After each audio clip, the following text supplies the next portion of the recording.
There wasn't a man in Santa Fe would go to the mat with Shag Bronte.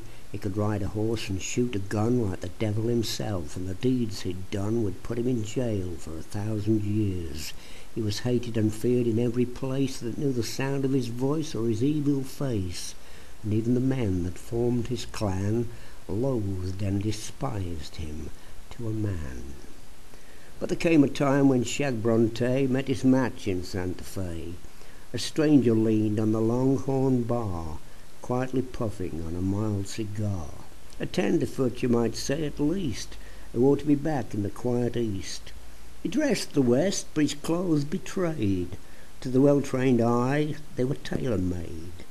And the gun that hung from the belt he wore was of nickel plate and a minor bore.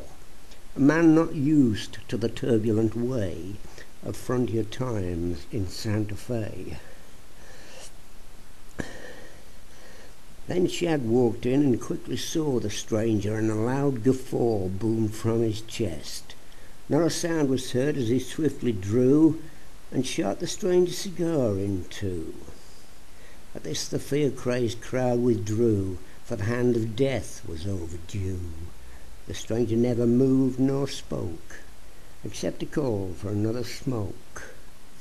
And then he bent as though to scratch in the masculine way a ready match, and his hand swung up, and a nickel gun boomed out its shots, and the game was done.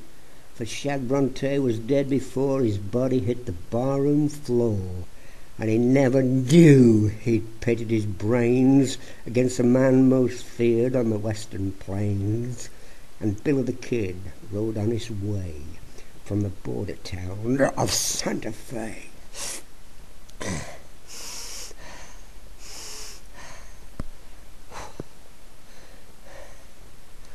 A tribute to Alice Illingworth.